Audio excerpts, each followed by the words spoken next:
Oh my God, she's here. I told you, I'm nervous. Natalie is here from 90 Day Fiance franchise. Famous from Natalie and Mike. We followed your relationship, heading out to Washington State, his mother, the marriage. You've been on Single Life. Mm-hmm. We can't give any spoilers away, but I think fans will be seeing more of you. And oh my God, Natalie, I apologize. I'm terrible with last names. How do I pronounce your last name? Right now?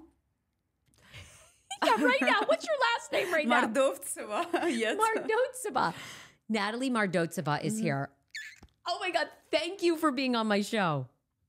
You're welcome. So excited. And I'm nervous a lot because I really love you. I watched some of your shows and I think you're incredible. You're stunning. And I'm afraid of your sharp questions. Well, I love talking, I love all the dirt. I love talking about sex. Mm-hmm. I mean, you're hot. You're probably having great sex. I mean, I do like to find that out about people, but minus that, we'll have a good time. Yeah, I'm sure. Okay.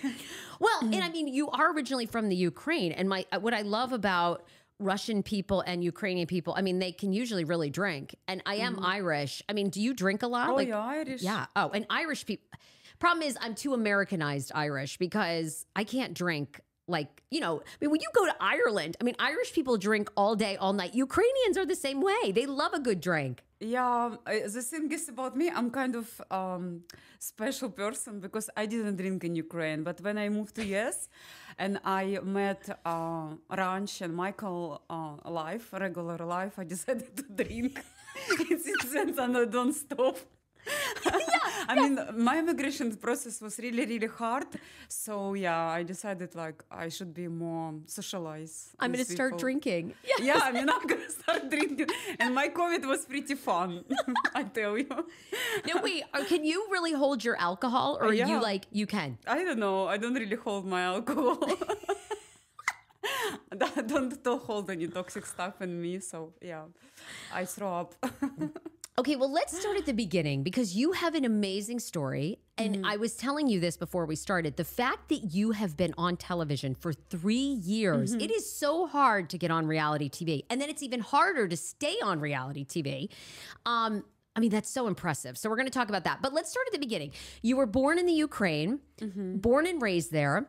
I had read you actually had gotten a degree in journalism and you always wanted to be an actress. Yeah. It's true. And tell me this. Were you an only child? Did you have siblings growing up? I'm only one child. Yes, I have mom. And I always wanted to have siblings. Yeah. I wasn't lucky. So, yeah. And, okay, I know we've seen recent pictures of your mom. She's here in the United States. Thank God. We'll get into everything that's happening in the Ukraine. But you were an only child. And what about your dad? We've heard a lot about your mom. I mean, was your dad in the picture when you were little or did he leave very early? How did that? I think I'm like most Ukrainian kids were raised in divorced families. It's very common also when people split.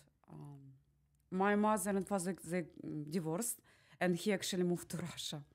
So my father now lives in Russia and the problem is, it always was a problem. My mom didn't really want us to talk because she had a really hard life. She worked a nurse, supporting me constantly. And it kind of affected her a lot. I don't know, many probably American women, when they, don't get along with men, they have to, I think, take whole responsibility. And it hurts because you don't want to be a single mom when you get married. Oh, it's so much work. Yeah, it sucks. Are your parents, do you still talk to your dad? Obviously, we've seen your mom right now, here. No. Because of the situation, we don't talk. But before, yeah. Are your parents proud of you? I mean, I just think it's amazing. In a way, you kind of are the American dream. I know you're working on becoming an American citizen, but I mean, you came here, you got on reality TV, you're making a career of it. What have your parents said about that? I think I don't know if I'm making a career yet, but I think they're proud of me. I hope. Yeah, I don't know what to say. Yeah. I'm sorry. Help me. No.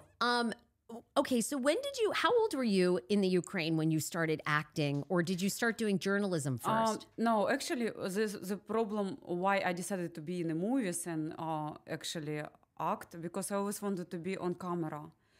But I'm a good writer. I write things, but I never was lucky enough to get any casting that like I would lead a program or do anything or interview someone on camera. I never did it.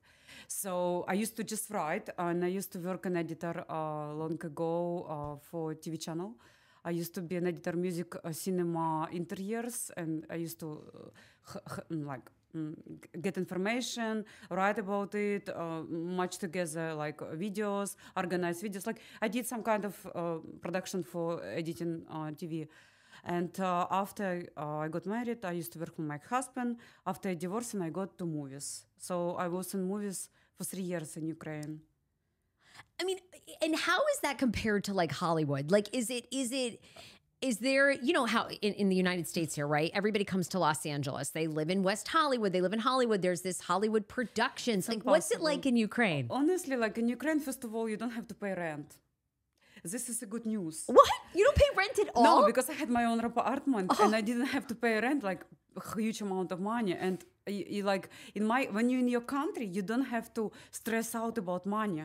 You don't have it. In US, it's like people think, oh, we go to Hollywood, we become stars because we're young, we like whatever it takes. But when you come here, you realize you cannot survive. To be able to make here, you have to go castings, you have to like actually be able to be represented by an agent, but before that you have to find the agent and you have to send 1,000 mails and you not even responded some of them, and because like they tell you only a personal meeting and they have to schedule the meeting. So it's a huge process of life that takes like sometimes a year. So when people think they come to LA and they only because they're good looking and young, they can make it, it's not true. Even to be an extra, it's a hard work. You have to have like COVID vaccinated. You have to have a lot of papers to apply, like for several like LA casting or central casting. Like, I mean, people don't really understand. And when I moved here, I realized like I admire American people a lot because you have to work really hard, like really hard. Like good looking is not enough. Like, no. I know. This is crazy how hard it is here. I was telling you this too. I think in Hollywood, the way people make it is they're rich. I mean, their parents are rich, or their parents are already famous or producers. I mean, it is very expensive. It's very hard here. You've lived in Los Angeles now about a year? 6 months. Yeah. 6 months. 6 months. So what do you love about LA and what do you not love about LA? About LA, I love that this place always have something like going on. Like you can get like, I go to American Idol. Backstage. Yes. You know, I saw Katy Perry. Oh my God. Lionel Richie, Katy Perry, and the other third guy. I don't know. I know, Luke Bryan. Ryan, yeah. He looks good though, yeah. Does he? I've never seen him in real life. And you know, I got accidentally to this like where parents support stars and all of that. Like I was having good place to sit, and I was sitting and thinking like so many talented, beautiful people in America. And they cannot even make it. What about me, immigrant, you know? This is crazy, I'm telling you. Yeah.